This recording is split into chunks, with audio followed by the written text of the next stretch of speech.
wabarakatuh. Waalaikumsalam Ya, selamat pagi Pak. Perkenalkan, nama saya Pak Hendro Utomo dari SMK Negeri 8 Jakarta. Saya minta izin dan pamit dulu ke Bapak nih untuk bisa mewawancari Bapak gitu. Kebetulan saya ada tugas dari calon guru penggerak angkatan 10 untuk mewawancarai salah satu kepala sekolah selain dari kepala sekolah saya pribadi untuk berkaitan dengan pengambilan keputusan Pak. Itu mungkin langsung saja ya Pak untuk mempersingkat waktu.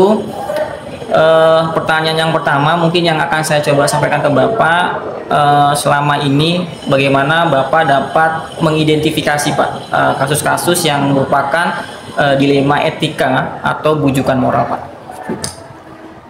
Ya, terima kasih Mas siapa? Hendro. Mas Hendra ya. Mas Hendra SMK 8. Di SMP 124 itu Mas, yang terkait dengan apa dilema etika ya, yaitu banyak sih kasusnya ya kan. Misalkan kasus ketika yang viral kemarin ya, tenaga guru honorer ya kan.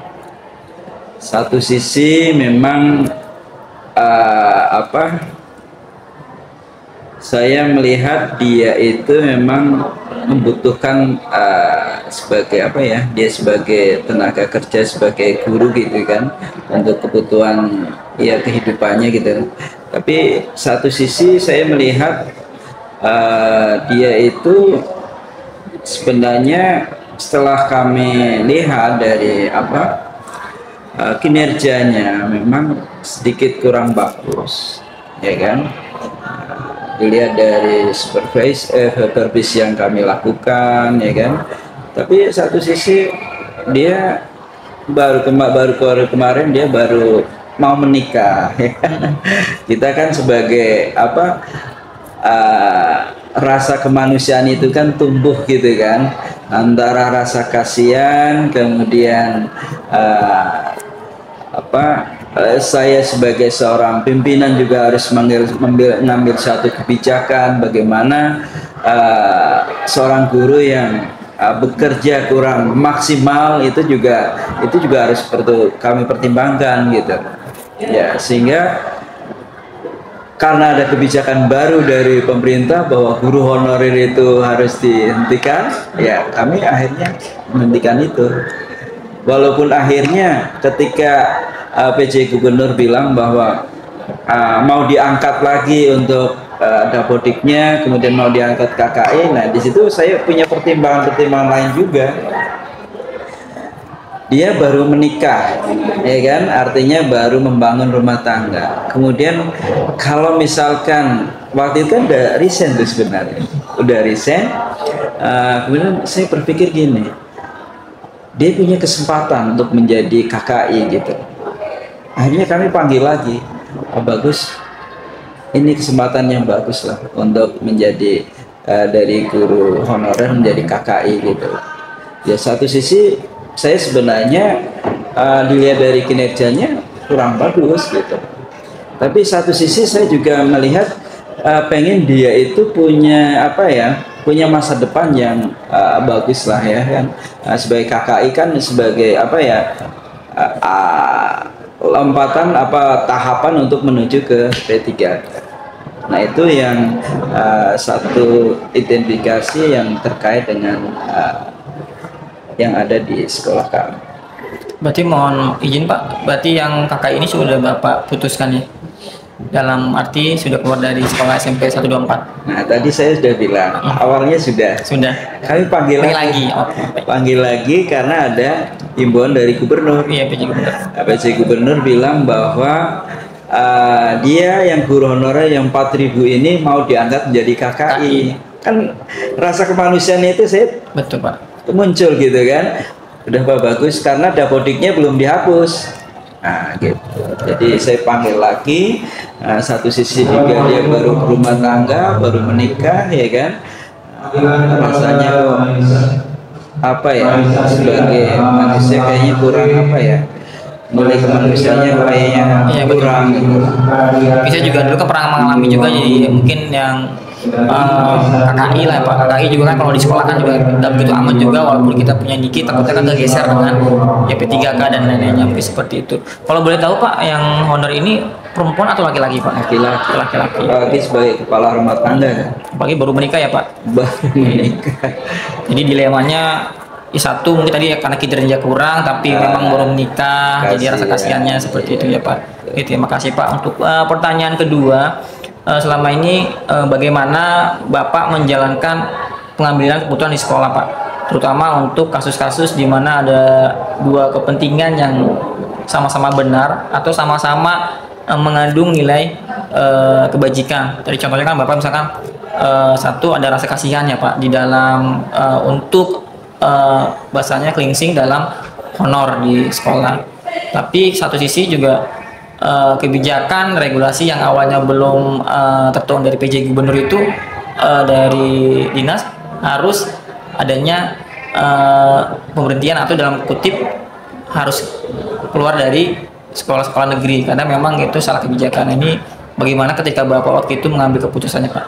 Iya, saya tentunya sebagai pimpinan dari sebuah institusi, saya juga harus melihat regulasi yang ada, ya kan. Namun sebagai pribadi, sebagai seorang manusia yang beragama, saya juga punya pertimbangan juga, ya. Artinya dari beberapa sisi atau sudut pandang, saya melihat mana yang kira-kira lebih cenderung harus kami ambil gitu kan. Nah, seperti Pak Bagus, ya dari satu sudut saya melihatnya, ya memang saya tipe orang yang melihat dari sisi kemanusiaannya dulu gitu. Regulasi memang penting gitu kan, tetapi selama regulasi itu masih bisa menaungi gitu kan, artinya tidak ditabrak secara kasar gitu ya, saya kira masih bisalah untuk kita bantu gitu. Tapi kalau misalkan di regulasi sudah ini aturannya sudah nggak bisa lagi, ya kami tidak bisa berdaya. Artinya dengan cara apapun, ketika waktu itu bahwa mulai mulai Juli atau Agustus 2024 tidak diperbolehkan ada guru honorer. BPK bilang kalau ada guru honorer maka sekolah harus membayar uang bos yang telah diberikan. Nah itu kan kami juga punya pandangan pertimbangan secara pembiayaan dan lain sebagainya ya kan. Otomatis kalau satu bulannya sekitar 4,6 juta ya kan, kalikan 6 kan jumlah cukup besar juga gitu kan. Sekolah tidak mampulah untuk membayar ke BPK, dan itu juga melanggar. Ya, betul. Melanggar. Jadi masalahnya bukan pembiayaannya aja, tapi pelanggaran yang saya lakukan. Saya juga harus mempertimbangkan dari segi aturan-aturan yang ada, karena otomatis saya sebagai kepala sekolah kan harus menegakkan aturan-aturan yang ada. Tapi ya setelah berjalannya waktu ternyata ada solusi-solusi yang bisa kita. Baik Pak, terima kasih. Mungkin untuk pertanyaan ketiga, langkah-langkah atau prosedur seperti apa yang Bapak lakukan selama ini Pak? Saya lepas dari kasus tadi ya. Artinya ada kasus-kasus lain yang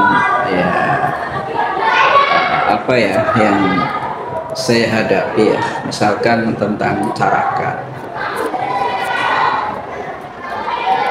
Ada Caraka yang mungkin karena ada satu permasalahan ya, dia sudah lama di sini, kemudian dari pihak teman-teman ya kan, guru dan lain sebagainya minta supaya dipindahkan. Tapi saya juga harus memandang dari sudut lain gitu. Dia menempati rumah di sini ya kan, dengan keluarganya. Kalau saya pindahkan, saya nggak kebayang dengan gaji yang minim gitu kan, nanti bagaimana yang terjadi. Tapi saya berusaha mencoba untuk memahami dari teman-teman. Oke, kamu kontrak dulu di luar gitu kan. Setelah kontrak di luar, tempat yang ditinggalkan dia, saya menawarkan ke semuanya, ke Caraka dan juga ke guru. Siapa yang mau nempatin itu kosong saya. Dalam batas waktu yang telah ditentukan, nggak ada yang mau. Kan sayang gitu. Betul, Pak. Akhirnya saya panggil lagi. Udah, kamu nempat ini, nanti urusan dengan guru-guru biar saya yang menghadapi.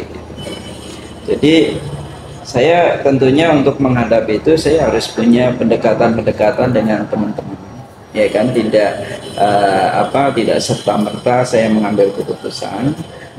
Saya kumpulkan teman-teman, kemudian saya juga panggil secara pribadi Caraka yang tadi gitu kan, sehingga saya bisa memahami apa yang diinginkan oleh teman-teman dan bagaimana keinginan Caraka itu sendiri. Memang Caraka itu ya sebenarnya tidak ingin memaksakan harus sekolah ini gitu. Tapi saya melihat satu sisi bahwa sekolah ini butuh ada yang harus tidur di sekolahan untuk mengamankan sekolahan. Makanya saya harus mengambil keputusan yang rasional gitu. Setelah saya dapatkan dari teman-teman guru, dari teman-teman dari Caraka itu sendiri, tentunya dari teman-teman pendekatan gimana supaya dia bisa memahami gitu kan. Begitu juga Caraka, nanti seandainya kamu kembali lagi, kamu harus punya sikap yang demikian. Akhirnya alhamdulillah setelah awalnya memang ada sedikit pro dan kontra, itu wajar ya. Tentunya saya sebagai pimpinan, saya harus berpikir tidak serta-merta menyalahkan yang pro atau yang kontra, tetapi di situ saya juga harus bisa melakukan satu pendekatan individu kalau itu, karena kan yang pro dan kontra, yang pro kan yang kontra kan kadang-kadang hanya satu dua. Saya kasih pendekatan individu, dia bisa memahami. Karena di sini saya punya kebutuhannya sekolah harus aman gitu, ya kan, sekolah harus aman, tidak ada yang mau nempatin gitu kan. Gitu. Jadi itulah yang saya lakukan tahapan itu melalui pendekatan, baik itu secara kelompok maupun secara individu. Berarti dilemanya mungkin dari segi guru, apakah ada kecemburuan sosial Pak terkait dengan penempatan ruangan? Karena tadi ingat Bapak bilang guru-guru minta yang dari Caraka ini harus keluar gitu, mungkin dari meninggalkan tempat lain gitu. Iya. Seperti itu ya Pak. Iya, jadi kecemburuan sosial itu timbul karena memang awalnya dari cemburu sosial itu. Tapi ketika Caraka itu punya masalah, itu bagaikan bom yang meledak gitu ya. Ya, makanya saya sarankan dia untuk pindah, untuk untuk supaya ibaratnya menenangkan suasana biar kondusif dulu. Nah setelah keluar kok nggak ada yang empati kan gitu kan. Baik Pak, pertanyaannya keempat, hal-hal apa saja yang selama ini Bapak anggap efektif dalam pengambilan keputusan pada kasus-kasus dilema etika? Mungkin dari kasus pertama boleh ataupun yang kedua boleh Pak. Iya, untuk yang efektif ya, saya melihatnya dari pendekatan itu Mas. Artinya kita tidak mendasarkan selalu harus dengan aturan-aturan yang ada ya. Ya tetap kita menggunakan regulasi yang ada, ya kan. Tetapi saya lebih pada sifat kemanusiaan, ya kan? Karena yang kita hadapi itu manusia bukan barang. Kalau yang kita hadapi barang, saya bisa mengambil keputusan yang nggak perlu humanis ya kan, barang ya kan. Tapi karena ini manusia ya, dia juga harus yang harus dimanusiakan gitu loh. apapun kesalahan anak itu, apapun kesalahan orang itu, saya tetap menghormati eksistensinya sebagai seorang manusia. Dia punya keluarga, dia punya harga diri, ya kan, dia punya anak, dan itu juga saya harus melihat dari segala sisi lah gitu. Jangan kita mengambil satu keputusan tanpa memandang dari sisi yang lain gitu. Baik Pak, lanjut pertanyaan yang kelima, hal-hal apa saja yang selama ini merupakan tantangan nih Pak dalam pengambilan keputusan Bapak selama tadi kasus yang pertama adanya social cleansing, yang kedua juga dari guru-guru minta nih harus keluar, kan Bapak sebagai pemimpin mengetahui nih seluk-beluk dari dua kasus ini Pak. Iya, memang tantangannya ya cukup lumayan ya. Ya, yang kasus yang pertama tentunya kan Pak Bagus itu ya, guru PKN ya. Dia sendiri kan ibaratnya baru menikah, ya kan, nggak punya pekerjaan. Nah, tantangannya bagi saya ya, bagaimana sih orang yang nggak punya kerjaan gitu loh, otomatis kan saya harus ya berpikirlah bahwa jangan sampai dia itu melakukan satu tindakan yang yang amoral atau gimana, ya kan, agar dia itu tetap berjalan sesuai dengan aturan-aturan yang ada gitu loh. Walaupun dalam satu sisi dia tertekan dengan kondisi yang ada gitu. Nah, itu tantangan bagi saya agar Pak Bagus itu mentalnya itu stabil gitu. Seperti ini, ada guru sekarang dipindahkan ke SMP 29, ya kan? Dia memang sudah di SK-kan sama Sudin. Dia sudah KKI gitu. Dia mau nikah di bulan Desember, tapi dia mengambil keputusan sangat ekstrim. Saya nggak mau ke SMP 29. Saya juga nggak mau ngajar lagi di 124. Saya mau di rumah aja. Ini kan bagi saya sebagai pimpinan, saya nggak bisa membiarkan seperti itu aja kan. Saya juga melihatnya bahwa dia itu ya bagaikan anak saya lah gitu ya. Ya tantangan bagi saya bagaimana Pak Mulyadi ini bisa memahami atau dia bisa mengalahkan egonya dia, ya kan, untuk bisa survive yang lebih baik ke depan gitu. Sebab kalau coba bayangkan dari 4.000 orang guru honor ini berjuang untuk mendapatkan KKI kan. Nah, dia sudah mendapatkan. Oh, sudah tadi udah dapat Pak? Udah dapat KKI loh, kok hanya gara-gara dipindahkan aja, dimutasi, padahal dimutasi di sekolah yang lebih bagus. Lah kok dia mau resign gitu loh, ya kan? Jadi tantangannya ya saya bagaimana bukan menghadapi, artinya mengajarkan ke dia atau memberi motivasi dia agar dia itu mampu mengalahkan egonya. Sebab kalau saya pelajari, dia hanya egonya dia sebenarnya yang besar, yang dikuatkan gitu. Kalau dari segi tadi Pak, kalau dari cara Pak, tantangan Bapak nih, kan guru-guru pasti udah menolak nih Pak, terkait dengan ini pokoknya harus keluar gitu. Tapi ternyata ada nilai positifnya balik lagi gitu. Nah, ini gimana tantangannya? Ya, awalnya memang ya seperti tadi saya katakan ya, pro kontra itu cukup besar gitu ya. Jadi terutama yang kontra gitu, terutama yang nggak suka gitu. Nah, itu. Jadi meyakini yang nggak suka gimana tuh Pak? Justru yang saya suka itu tadi saya hadapi secara individu. Saya hadapi secara individu. Biasanya yang muda itu, ya kan? Yang muda yang kadang cara berpikirnya agak singkat gitu loh.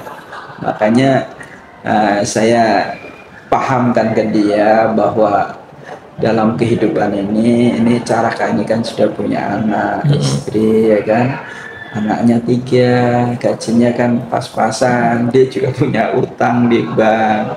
Cobalah ibu bayangkan gitu loh, kalau dia harus ngontrak di luar, habis uangnya. Apa kita coba lihat anaknya nggak bisa beli susu dan lain sebagainya gitu ya. Saya beri pengertian lah sama orang-orang yang kontra itu secara individu gitu loh. Pendekatan-pendekatan yang katakanlah yang bisa dia pahami, tapi ya lama-lama alhamdulillah mereka bisa memahami lah gitu. Baik Pak, terima kasih. Mungkin pertanyaan yang keenam, apakah Bapak nih memiliki sebuah jadwal Pak, tatkala ada tadi kayak kasus-kasus yang Bapak yang pertama, kedua, dan tiga, jadwal maupun sebuah waktu untuk penyelesaian? Apakah nunggu ada baru 3-4 hari atau bagaimana Pak waktu untuk penyelesaian kasus ini? Ya, sebenarnya untuk bicara tentang waktu ya, secara apa ya, periodik tiap hari Kamis itu kan kami melakukan pembinaan terhadap guru-guru. Dalam pembinaan itu kan ya diselipkan hal-hal yang sifatnya ya membina teman-teman lah ya kan, terkait berbagai hal-hal yang terjadi di SMP 124 ya kan. Bisa dikatakan evaluasi juga ya kan, tentang kasusnya Pak Bagus, Bu Lamris, Pak ini, Pak Mulyadi dan lain sebagainya.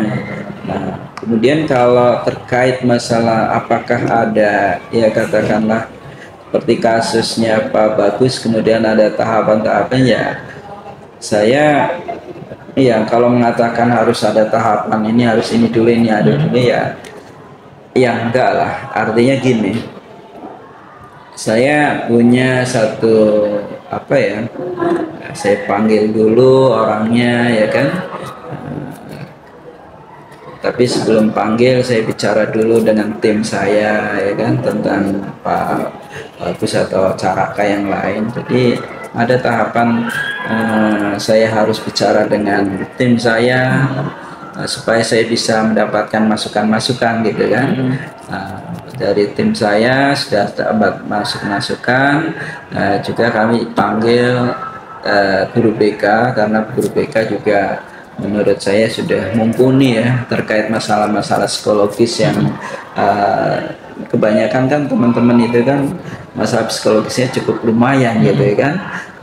Karena dia harus seperti yang Caraka harus berhadapan dengan kondisi real, dia harus menghadapi anak istri, dia harus menghadapi guru yang nggak suka ya kan. Di situ peran saya sebagai kepala sekolah, saya kan harus bisalah mencari solusi yang terbaik. Jadi saya setelah bicara dengan teman-teman tim, kemudian ada solusinya ya kan, baru saya kompromikan dengan atau saya panggil mereka-mereka yang bermasalah ya kan, ya Pak Bagus, kemudian juga saya ada tahapan untuk berbicara dengan atasan saya ya kan, karena terkait masalah seperti Pak Mulyadi yang dipindahkan atau Pak Bagus yang harus resign, kan itu saya bicara dengan atasan kami ya, misalkan Kasatlantas atau pengawas ya kan. Jadi kalau harus tahapan ini, habis ini ya enggak ya, intinya itulah dengan tim saya, kemudian saya dapat masukan, kemudian dengan yang bermasalah, kemudian dengan atasan saya ya kan. Disitulah nanti ada satu formulasi yang apa ya, yang sudah cukup baik, baru kami mengambil satu sikap gitu. Oh, berarti tadi BK pun juga bisa mengkonseli guru ya Pak? Bisa. Kalau yang saya pahami mungkin kan kalau di sekolah kan BK kebanyakan siswa nih gitu, karena gurunya mungkin banyak pekerjaan jadi nggak cepat. Kebetulan BK di kami udah master gitu ya. Oh, iya. Artinya dia menurut saya mumpuni lah gitu kan, karena kuliahnya kan sudah lumayan. Jadi kalau ya dia nggak langsung ke gurunya memberikan masukan ke saya Gitu. Tapi kadang ya saya juga perlu di PK juga ya kadang-kadang ya kan, karena saya juga manusia juga yang banyak kekurangan kecil. Kalau setiap tadi Pak mohon izin, setiap Kamis kan Bapak memiliki pembinaan nih Pak buat guru. Kalau di lain TK yang stafnya juga ada di hari yang sama atau beda? Biasanya kami lakukan juga di wakil staf gitu, sebelum untuk seluruh guru. Gitu. Oke Pak, pertanyaan yang ketujuh, adakah Pak seseorang atau faktor-faktor yang selama ini mempermudah atau membantu Bapak nih dalam pengambilan keputusan dalam kasus-kasus tadi Pak, dilema etika gitu? Betul. Justru faktor-faktor itu kan kalau di dalam kimia apa ya, katalisator ya. Nah, itu ada orang-orang tertentu yang katakanlah membuat saya ibaratnya saya lagi memformulasikan sebuah senyawa gitu atau sebuah larutan gitu, masa perlu adanya katalisator itu ya, seperti contohnya tadi guru BK tadi ya kan. Nah, terus ada wakil terus ada juga wakil saya yang secara spiritual itu Bang Tulus ya kan. Nah itu sangat membantu sekali gitu loh. Kemudian juga dari guru agama ya kan. Nah itu bisa bisa memberikan masukan-masukan yang segar untuk saya untuk mengambil keputusan-keputusan yang kalau saya bisa katakan tepat yang enggak ya, artinya keputusan-keputusan yang meminimalisir dari masalah yang ada gitu. Jadi saya simpulkan yang membantu nih Pak dari tim Bapak adalah guru BK, wakil pas sekolah ya Pak, tim Bapak sendiri sama guru agama ya Pak, yang memang banyak mensupport ataupun memberikan masukan-masukan terkait ya, tentunya atasan juga bisa. Atasan sini maksudnya Kasatlantas atau pengawas? Karena pengawas itu kan ada biasanya memberikan regulasi-regulasi yang kadang saya juga nggak hafal gitu kan. Oh Pak, di ini ada aturan ini Pak, kan gitu. Baik kalau Pak. Kasatlan kebetulan kami nggak punya Kasatlan. Oh ini kalau kami ada sekarang. Jadi saya dari tadi nggak bicara Kasatlan karena Kasatlannya kan PLT yang jarang di sini, hampir ya jarang banget lah. Jadi untuk konsultasi ya kadang konsultasi, tapi karena beliau lebih sibuk di sekolah yang definitif ya kayaknya agak kurang. Ya Pak, baik, sudah ada 7 pertanyaan tadi sudah saya sampaikan, mungkin 8 saya akan mencoba menyimpulkan Pak dari pembelajaran diskusi wawancara hari ini. Saya tadi mendapat tangkapan 3 kasus ya Pak, yang dari Klingsing, yang kedua dari Caraka, yang ketiga mungkin tadi ada dari guru yang sudah dapat Niki malah dipindah, malah dua-duanya pengen nggak bekerja, sangat ingin resign. Ingin resign, sangat menarik ya Pak. Dan di luar sana banyak teman-teman yang motor pengen jadi KKI gitu. 4.000 lah ya. Iya makanya, apalagi memang permasalahan yang terkait yang booming sekarang memang agak sedikit rumit ya Pak, karena memang regulasi, aturan maupun kebijakan sekolah pun juga nggak bisa saya akan mengambil keputusan gitu ya Pak. Nah dari sini juga saya juga mengambil pembelajaran yang menarik itu dengan Bapak adalah dengan adanya pendekatan. Saya sangat setuju Pak dengan pendekatan Bapak yang Bapak lakukan terkait dengan tadi yang di honor, lalu yang juga dari Caraka, dan yang ketiga pun seperti itu. Pendekatan itu penting ya Pak, menurut saya juga penting karena memang kita harus tahu dulu latar belakang, lalu seperti apa permasalahannya, dan Bapak juga tidak sendirian, mengajak orang lain juga untuk bisa membantu terkait dengan hal-hal yang Bapak ingin putuskan.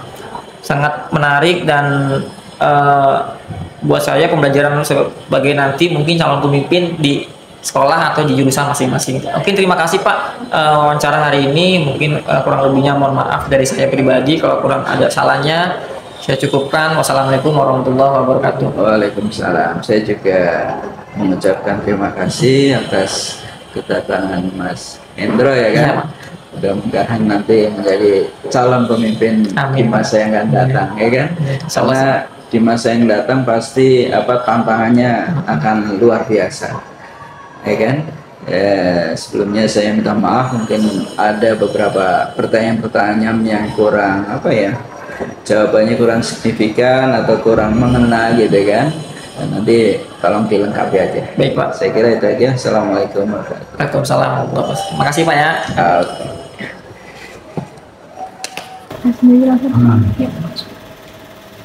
Ya Pak, bismillahirrahmanirrahim. Assalamualaikum warahmatullahi wabarakatuh. Waalaikumsalam warahmatullahi wabarakatuh.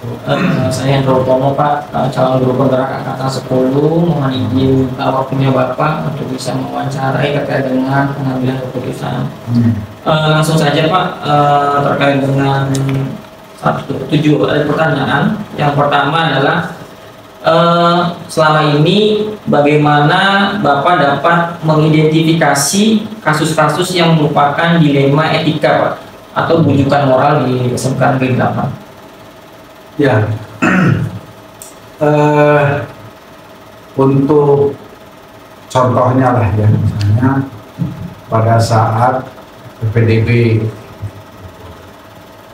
terus terang nih SMK Negeri 8 itu, kalau PPDB itu paling 1 jam tuh. Jadi kalau misalnya jam 8 dibuka, itu jam 9 itu sudah penuh. Jadi kesananya udah tinggal seleksi tuh.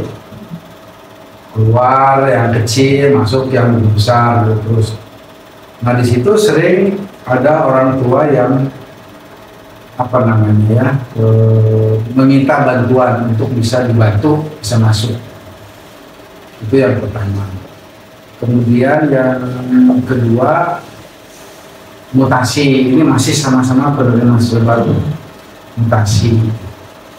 Seperti misalnya ada tokoh tertentu, gitu kan, ataupun mungkin pejabat itu yang mungkin dia juga pengen berbuat baik lah. Ada mungkin seseorang yang minta tolong untuk bisa masuk ke SMK 8. Nah, itu yang kadang yang membuat dilema ya untuk membuat keputusan. Kalau yang PPDB kita sudah komitmen itu memang nggak bisa. Nah, yang mutasi ini terkadang karena kan memang kita lakukan seleksi.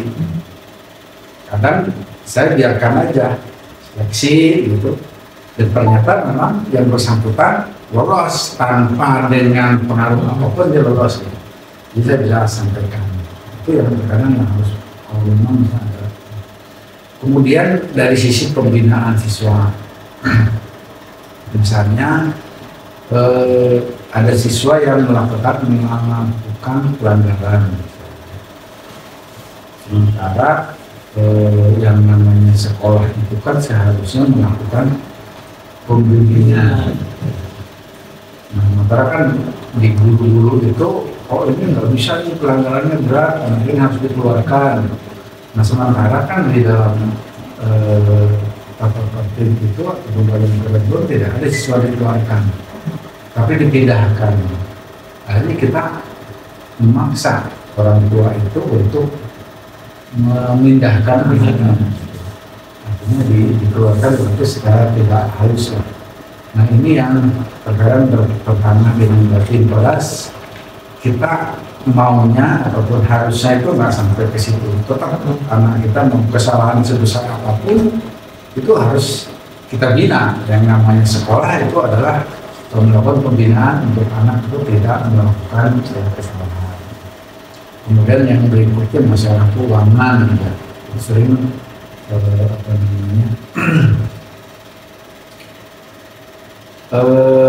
memutuskan dilema untuk mengambil perusahaan ataupun sektor dana begitu dengan beberapa yang mungkin bujukannya itu bukan dalam bentuk uang ya, misalnya memberikan bantuan bantuan apa gitu. Ya, proyek Pak.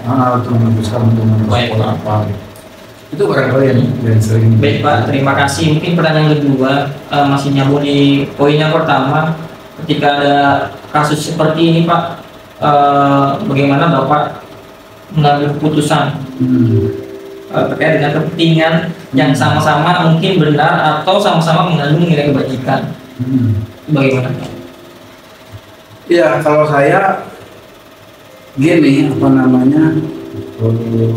kalaupun misalnya itu melanggar regulasi ya, tidak terlalu parah lah. Pertimbangannya begitu. Dia harus bisa disikapi dengan bijaksana dalam mengambil keputusan. Kemudian juga meminta pengertian dan pemahaman dari yang bersangkutan. Seperti misalnya tadi, kalau orang tua ya anak-anak yang melanggar tata tertib itu kita dorong untuk keluar. Nah, itu berikan pemahaman.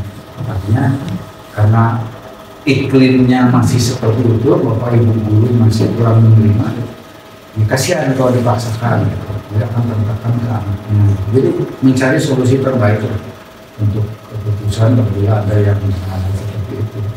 Baik Pak, pertanyaan ketiga, langkah-langkah atau prosedur seperti apa yang Bapak lakukan selama ini terkait dengan tadi kasus yang sudah ada Pak? Ya, jadi pertama diskusi dengan tim.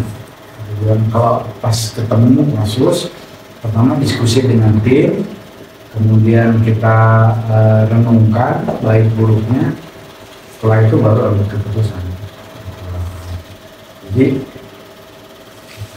artinya saya khawatir kalau itu hanya saya sendiri gitu, tanpa diskusi dengan tim, artinya di tim itu yang berkaitan dengan itu masalah itu lah, misalnya tadi yang masalah siswa ya ada kesiswaan di kelas BP itu kita diskusi, nanti keputusan diambil setelah kita lakukan diskusi.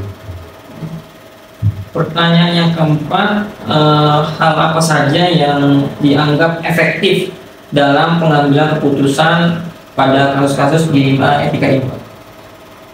Yaitu tadi hasil diskusi dengan tim. Cuma memang ini kalau saya lebih mementingkan kebersamaan. Saya selalu, bukan selalu ya, artinya saya nggak, oh ini saya harus begini loh, saya maunya begini gitu. Ini saya nggak begitu. Diskusi karena mungkin karena pemikiran saya sempit, itu bisa jadi hasil diskusi teman-teman itulah yang benar. Jadi saya mengesampingkan tuh pendapat saya. Ya udah kita pakai hasil diskusi itu. Jadi seperti itu. Jadi saya nggak tahu itu apakah kelemahan saya atau kelebihan saya nggak tahu. Mungkin seperti itu, apakah saya kurang pede dengan saya sendiri atau memang itu ya logikanya begitu aja, kalau pemikiran orang banyak dengan pemikiran saya sendiri ya, saya selalu mendahulukan hasil keputusan bersama. Baik Pak, terima kasih. Yang poin kelima, hal apa saja yang selama ini menjadikan tantangan dalam pengambilan keputusan kasus-kasus di lini etika? Nah itu, kalau misalnya dari hasil diskusi itu 50-50 Pak. Jadi 50-50. Tapi kalau saya sih berdoa. Kalau 50-50 gitu ya udah nggak ada lagi, udah berdoa gitu. Berdoa, minta petunjuk, kemudian kalau udah yakin itu ya udah jalan. Seperti itu. Baik, pertanyaan yang keenam, apakah ada waktu atau jadwal tertentu dalam penyelesaian kasus dilema etika Pak? Dan apakah langsung diselesaikan di tempat atau memiliki sebuah jadwal untuk menyelesaikannya? Yang jelas pastinya kalau jadwal itu enggak, tapi lihat situasinya. Jadi nggak selalu terjadwal. Nanti biasanya saya lihat situasinya. Kalau memang keputusan itu permasalahannya tidak terlalu dalam, tidak melibatkan orang banyak, bisa langsung diputuskan. Tapi kalau itu melibatkan orang banyak, ada banyak yang berkepentingan dengan permasalahan itu, ya tentunya kita harus diskusi dulu dengan pihak yang berkepentingan. Pertanyaan yang ketujuh, adakah seseorang atau faktor-faktor apa yang selama ini mempermudah untuk membantu Bapak saat mengambil keputusan? Oh ya, itu tadi tim. Ini, Pak. Tim, jadi tim kita kalau di sekolah itu kan berarti ada manajemen, gitu kan, kemudian guru yang membantu untuk memutuskan sesuatu apalagi terkaitan itu dengan etika. Oke, baik Pak, terkait dengan tadi 7 pertanyaan, mungkin saya bisa dapat menyimpulkan ketika terdapat sebuah kasus yang terjadi di SMK Negeri 8, tadi Bapak juga sudah terkait dengan regulasi atau komitmen, kalau memang melanggar berarti memang tidak bisa dipaksakan sesuai dengan regulasi, tapi memang kalau ada rasa kemanusiaan yang memang sifatnya perlu dibantu mungkin bisa dibantu ya Pak, fleksibel.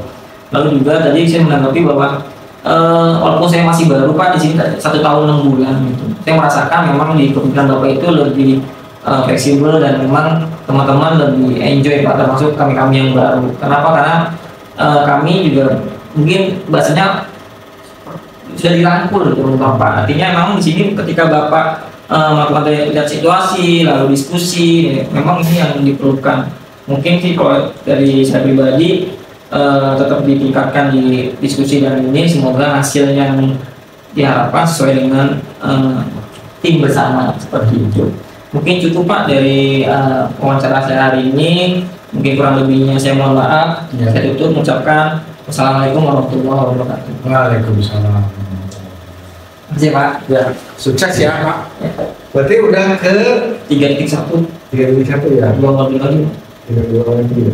3 itu sampai Kalau 3.3 ya 3.3 itu akhirnya sampai bulan September minggu 2 itu juga sudah selesai ya. Tapi nanti di PMN Bapak tahun ini selesai ya. Kalau kemarin saya nanya PP untuk sertifikat kelulusan kan 1 bulan dari pengumuman.